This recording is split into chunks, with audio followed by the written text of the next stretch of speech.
5번 이상의 본문을 가지고 설교를 했던 그 본문입니다. 참으로 우리에게 많은 생각을 하게 하는, 참된 그 생명에 대해서 또 고민을 하게 하는 그런 내용이죠. 어떤 사람이라고 했는데 사실 이는 부자 청년입니다. 부자이고 또 엘리트이고 그리고 게다가 젊은 이제 청년입니다.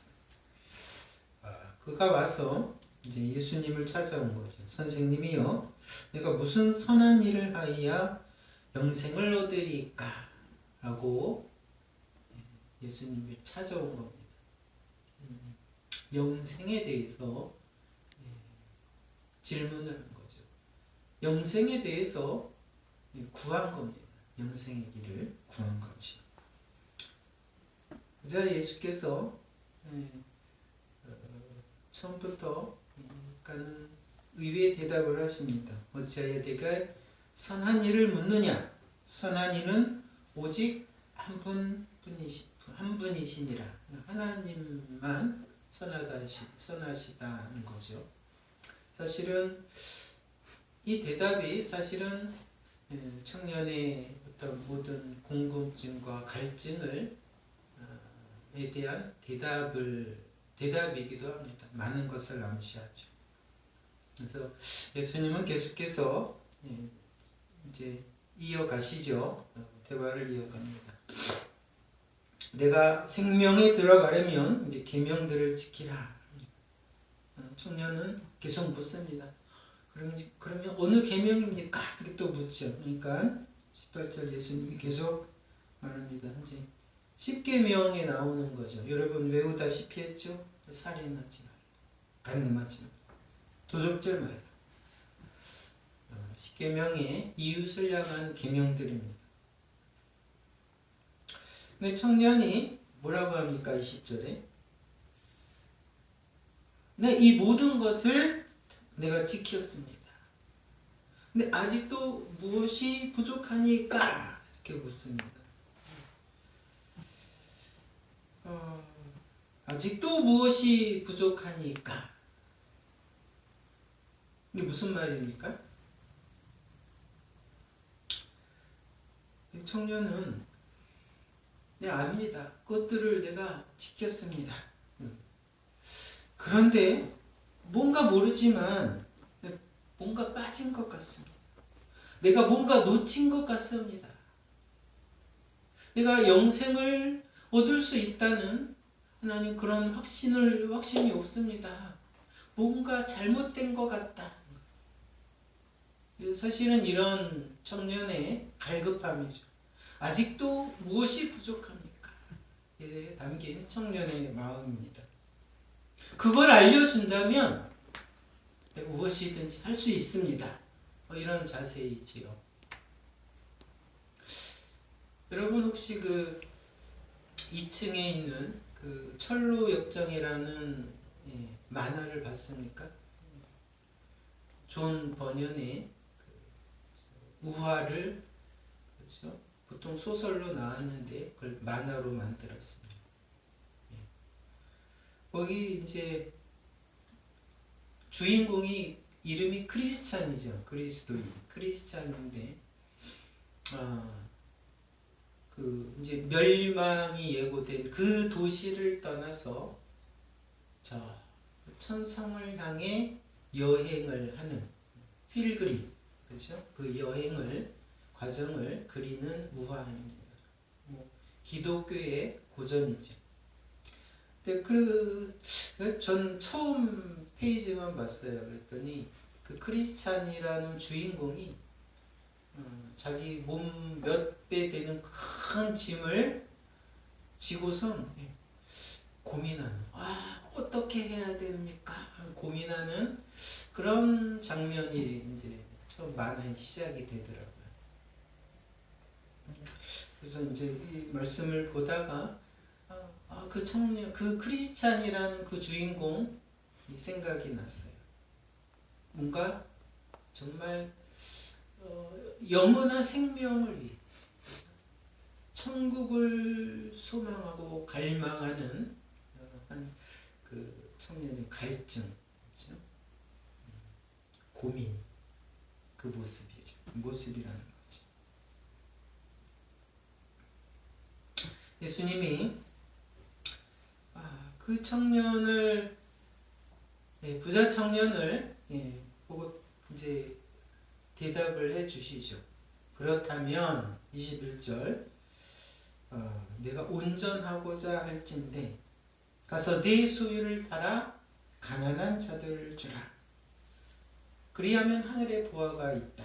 그리고 나를 쫓으라고 그 길을 알려주십니다.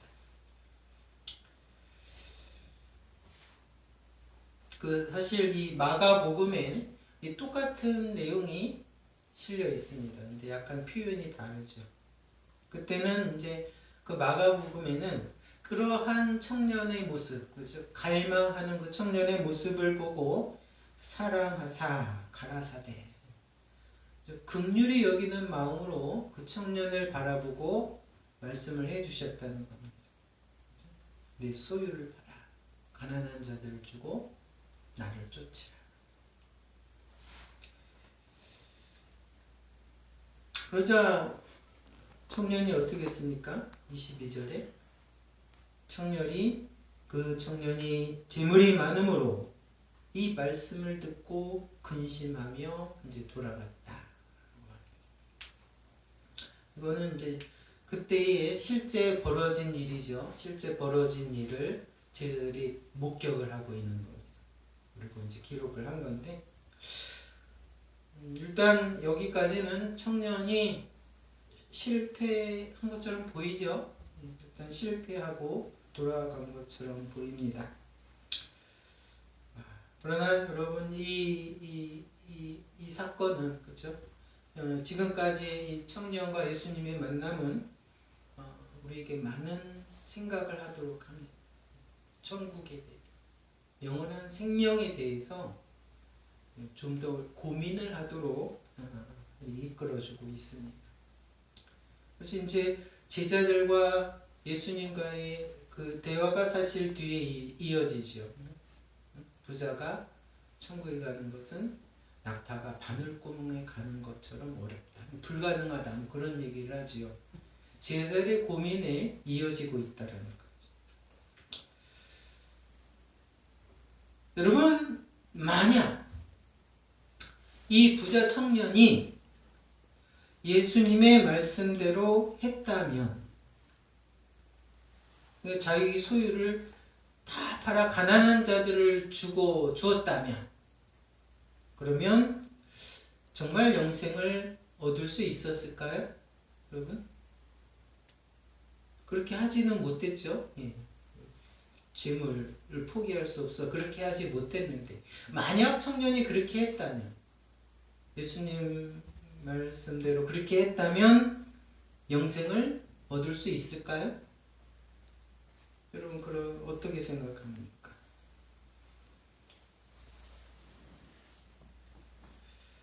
여러분, 청년이 만약에 영생을 얻을 수 있다면 내 그 많은 소유로 포기할 수 있어. 그래, 포기하고 다 나눠주고 그걸 영생을 얻어야지. 만약에 청년이 그렇게 했다면 무슨 말입니까? 영생을 어떤 거죠? 돈으로 산 것이죠. 그렇죠? 돈으로 산 거예요. 과연 여러분, 이 세상의 가치와 세상의 그 금, 보화의 가치들과 영원한 생명의 가치를 비교될 수 있습니까? 천국이 영원한 생명이 그 정도 가치라면 아마 여러분 세상의 갑부들은 살지도 모르겠죠.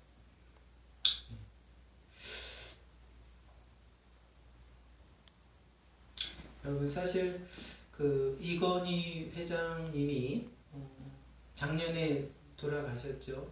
사실은 오랜 동안 거의 뭐라 그럴까요? 그죠? 이렇게 호흡기를 통해서 이렇게 그냥 연명을 하는, 그렇죠? 연명 치료식으로 이렇게 생명을 이어 오셨습니다. 몇 년, 오랫동안. 근데 만약에 1시간이라도 보통의 이 건강한 몸으로 1시간을 더 살 수 있다면, 그걸 돈으로 지불한다면 지불했겠죠. 그것이 아무리 비싸도 1시간에 1억이라도 이건희 회장은 지불했을 겁니다. 그렇죠? 안 했겠습니까? 그 의식도 없이 그냥 호흡기로 연명하는 그런 상황에서 이 건강한 몸으로 1시간을 살 수 있다. 1억을 안 하겠습니까? 몇 조 재산이 있는데?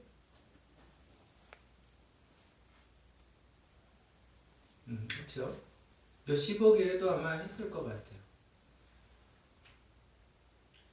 근데 여러분, 그러한 1시간에 건강한 몸으로 살 수 있다는 가치를 과연 여러분 얼마일까요? 그런 사람한테 어떻게 계산을 할 수 있을까요? 계산하기가 좀 어렵죠. 그렇죠? 그런데 여러분, 영생의 가치란 여러분 영원한 생명입니다. 영원한 생명. 우리가 사실은 여러분 그것을 경험을 못했지만 예수님이 알려주셨죠. 이 부활한다고 그러죠. 우리가 죽은 다음에 우리가 천국의 삶은 부활한 몸으로 산다는 거죠.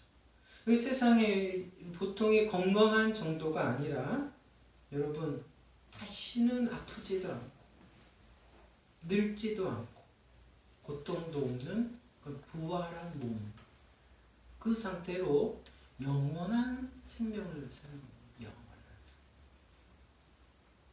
그것도 여러분 이런 세상이 아니라 하나님의 완전한 통치가 있는, 불의와 싸움과 전쟁과 이기심과 이러한 것들이 있는 것이 아니라 완전하신 하나님의 통치가 있는 곳이. 그래서 그곳에 여러분 그 하나님의 영광을 보기에 그죠? 부활한 그 수많은 사람들은 그 하나님을 그죠? 높이 기뻐하며 찬양하는 그러한 곳이 천국이죠. 저 말을 잘 못해서 표현이 잘 안 되죠. 표현이 잘 돼도 이 성경에 기록돼 있어도 그것을 다 이렇게 사람의 말로는 표현이 안 됩니다. 근데 여러분 그러한 영생의 가치를 세상의 무엇과 비교가 될 수 있을까요? 예? 네. 여러분 이 나라 지금의 전 기사 보니까 1위는 잘 모르겠는데 예. 아마존 그 창업자가 세계 1위라고 하죠. 그 사람이 뭐 천조 그 이상 가지고 있다고 해요. 천조에도 여러분 그 영생의 가치와 비교가 안 된다는 거예요. 사실 영원한 생명은 비교할 수 없는 가치라는 겁니다. 마태복음 13장에 보면은 거기 예수님이 뭐라고 합니까? 천국은 마치 밭에 감추인 보화와 같다고 했습니다. 그래서 어떤 사람이 이를 발견한 후에는 눈이 동그래져 가지고 기뻐하면서 돌아가서 자기 소유를 다 팔아 뭐를 샀다고요? 보화를 샀습니까? 밭을 샀죠. 밭을. 왜요? 뭐 때문에? 밭에 있는 그 보화 때문에.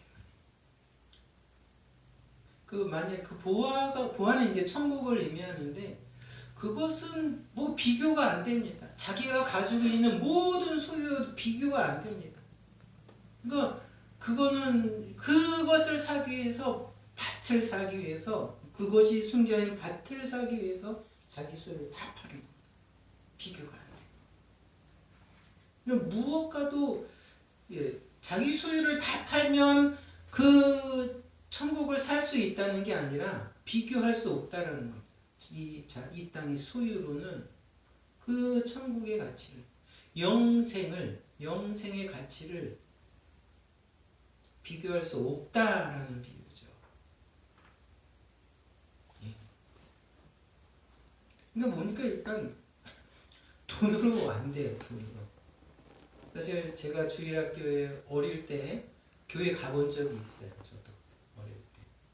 그건 그때가 70년대죠. 그때는 매 주일학교 가면 매 주일마다 하는 게 돈으로도 못 가요.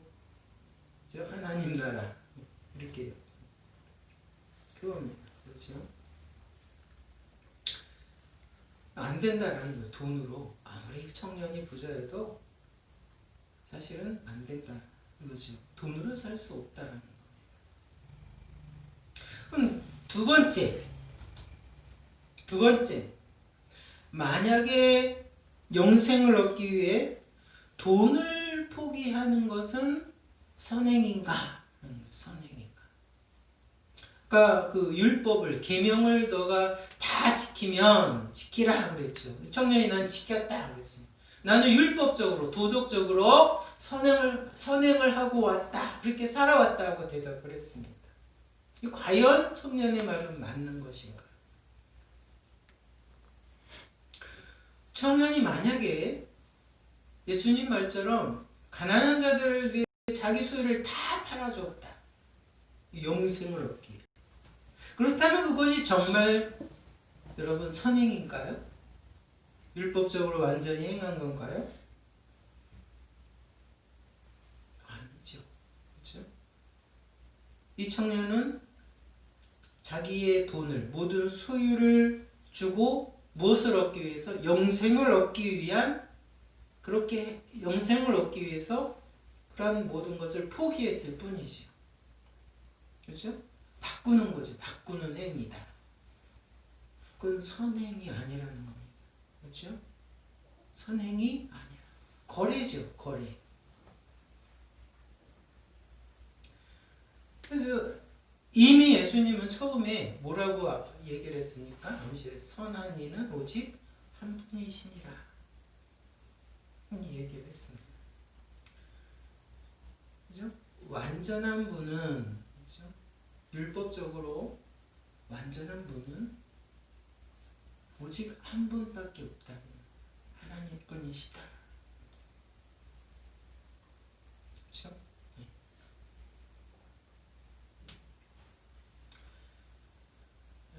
이건 뭡니까? 청년이 예수님 말씀대로 소유를 다 팔아 나누어 줬다 해도 그죠? 불가능한 것이었다. 실패할 수밖에 없는 것이었다라는 거죠. 근데 예수님은 왜 그런 말씀을 하셨을까? 청년에게. 내 소유를 다 팔아 가난한 자들을 주고 왜 그런 말씀을 하셨을까? 청년이 이미 못할 것을, 그렇게 하지 않을 것을 알고 계셨는데, 아니 그리고 또 청년이 한다고 해도 그렇게 해서는 영생을 얻을 수 없다는 것을 알고 계신데 왜 예수님은 그런 말씀을 하셨을까? 아까 뭐라고 했죠? 청년을 긍휼히 여겼다 그랬습니다. 긍휼히 여겼다. 사실은 청년에게 정말 영생의 길을 알려주기 원하신 것이요. 그 길을 알려주려. 그런 대답을 하신 거예요. 청년은 아마 그냥 돌아가서 포기하지 않았을 겁니다. 예수님의 말씀을 듣고 씨름을 할 수밖에 없죠. 사실은 충격적인 말이라서 예수님의 그 말을 청년은 그냥 잊어버릴 수가 없습니다. 어떻게 하든 그 길을 찾으려고 했을 겁니다. 예수님은 일단은 그 말씀을 붙잡고 씨름했으면 그것을 알 것입니다. 그렇게 해서는 영생을 얻을 수 없다.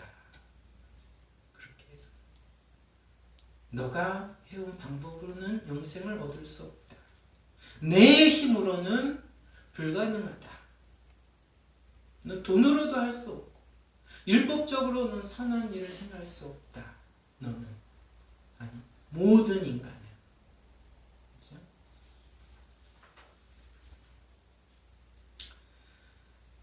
일단 이것을 가지고 정말 영생의 길을 알려주고 계시죠. 사실은 옆에서 이것을 보고 듣고 있던 제자들이 사실 충격을 받았어요. 거기 뒤에 보면 23절에 제자들이 이것을 본 제자들에게 부자는 천국에 들어가기 어렵다. 낙타가 바늘 구멍으로 들어가는 것처럼 어렵다. 불가능하다는 얘기죠. 그 얘기를 하니까 제자들이 충격을 받았습니다. 놀랐습니다. 근심했습니다. 제자들이 25절에 물었죠. 근심 어린 음성으로 심히 놀라가되 그런즉 누가 구원을 얻을 수 있습니까? 그 제자들이 예수님에게 물었습니다. 심각한 마음이죠. 정말 근심하고 궁금한 그런 마음으로 물은 겁니다. 예수님이 뭐라고 하셨어요? 26절 함께 읽어볼까요? 26절 시작. 예수께서 저희를 보시며 가라사대 사람으로는 할 수 없으되 하나님으로서는 다 할 수 있느니라. 구원은 하나님께입니다. 구원은 오직 하나님께로 나오는 겁니다. 하나님만이 하실 수 있는 일입니다. 이거는 이 엄청난 일은 구원은 여러분 하나님만 하실 수 있는. 그래서 구원은 제2의 창조라고 합니다. 태초에 하나님께서 말씀으로 온 세계와 우주를 창조하신 그 역사보다 더 큰 일이 바로 구원이라는 것이죠. 그죠? 하나님만 하실 수 있는.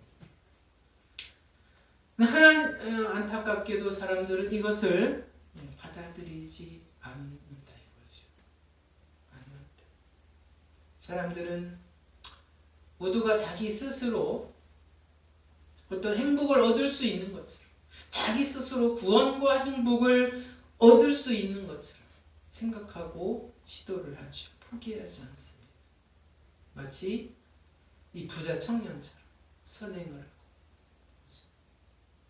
계명을 지키고 돈을 모으고. 그러나 아무리 땀을 흘리고 성취하고 준비해도 사람들은 그걸 느낍니다. 결핍을 느낍니다. 뭔가 모자라다. 뭔가 빠진 듯하다. 청년이 뭐라고 했죠? 아직 무엇이 부족합니까? 처럼 사람들은 구원을 찾을 수가 없지요. 주님께서는 이미 사실은 그 천국의 길을 선포를 하셨어요. 선포를 하셨죠. 그 마태복음 5장에 산상수훈에 뭐라고 합니까? 첫 번째 나오는 말씀이 심령이 가난한 자는 복이 있나니 천국이 저희 것이며 라고 했습니다. 심령이 가난한 자는 복이 있나니. 마가복음엔 그냥 가난한 자는 복이 있다 했습니다. 이게 뭡니까? 자신의 무능과 자신의 부족함을 그렇죠? 인정하는 겁니다. 내 것으로는 할 수 없습니다. 나는 할 수 없습니다. 난 부족합니다. 하나님이 주셔야 됩니다. 하나님이 채워주셔야 합니다. 하나님이 저를 구원하셔야 합니다. 라는 그런 마음이죠. 그런 심리. 하나님을 전적으로 의뢰하는 자.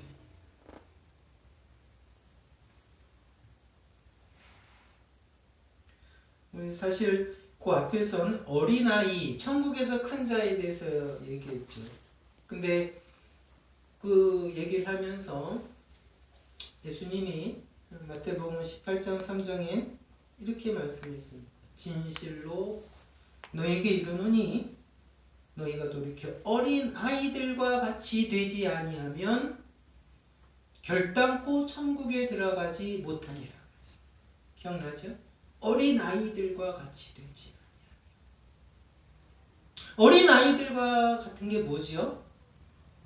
그것이 자신이 스스로 부족을 인정합니다. 어린 아이가 자신의 필요를, 그래서 부족을 알죠. 그래서 누구를 찾죠? 엄마를 찾죠. 무조건 뭔가 필요하면, 뭔가 가려우면, 뭔가 아프면 무조건 엄마 아빠를 찾습니다. 그 유치원 이하의 어린 아이와 같은 의뢰함. 그게 가난한 거죠. 내가 스스로 할 수 없습니다.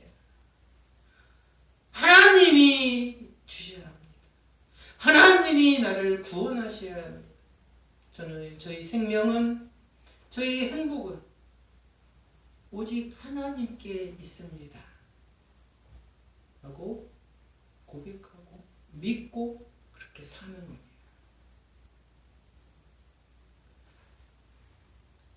그 자가 여러분 천국을 얻을 수 있다라는 거죠. 하나님 무엇을 하셨죠? 구원을 위해 하나님께서 하신 것?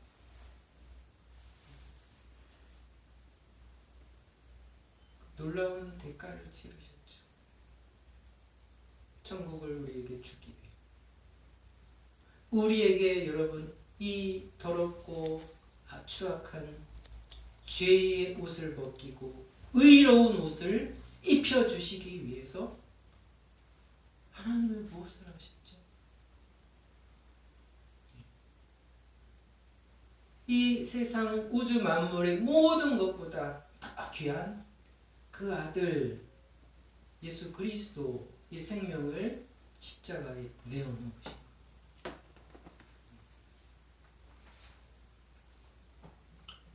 그것입니다. 그래서 우리가 갈라디아서 2장 16절에 보면 사람이 의롭게 되는 것은 율법의 행위에서 난 것이 아니요 오직 예수 그리스도를 믿는 믿음으로 말미암는 줄 아는구나.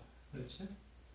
그래서 우리도 그리스도 예수를 믿는다.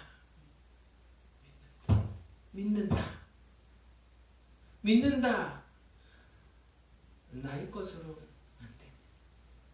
하나님이 행하신 그 십자가 구원을 믿습니다.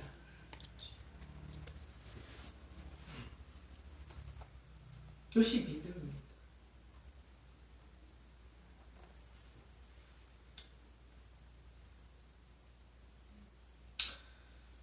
오늘 제목이 영생에 들어가려면입니다. 영생에.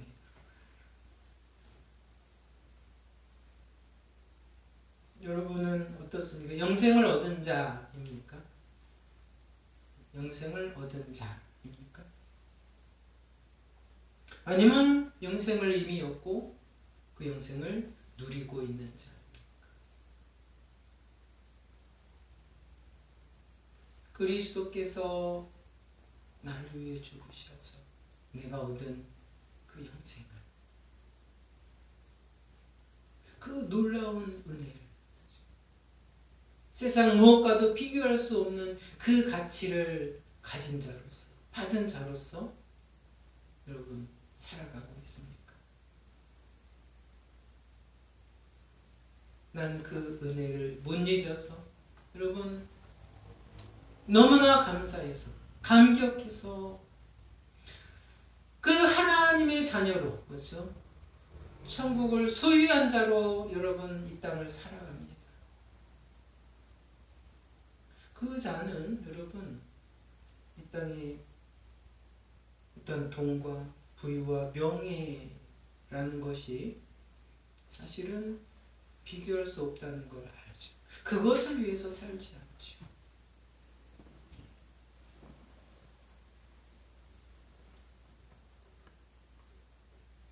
여러분 아직 그것을 모른다면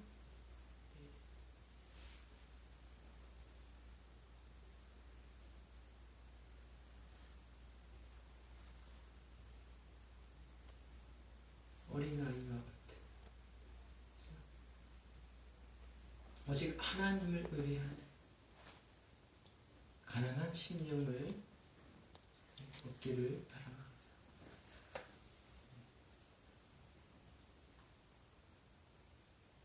오직 예수 그리스도 그분의 십자가를 의뢰하기 바랍니다. 그것이 영생에 들어가는 유일한 길입니다. 그 외엔 아무것도 방법이 없다는 거죠. 그래서 함께 그 영생에 들어가 그 영생을 누리며 여러분 이 세상을 위해 사는 것이 아니라 그 영원한 생명을 우리에게 허락하신 그 하나님의 구원을 찬양하며 그렇게 이 땅을 살아가는 우리 모두가 되기를 바랍니다. 아멘. 감사합니다. 우리 찬송가 348장 에서 준비하시면 그걸 하겠습니다.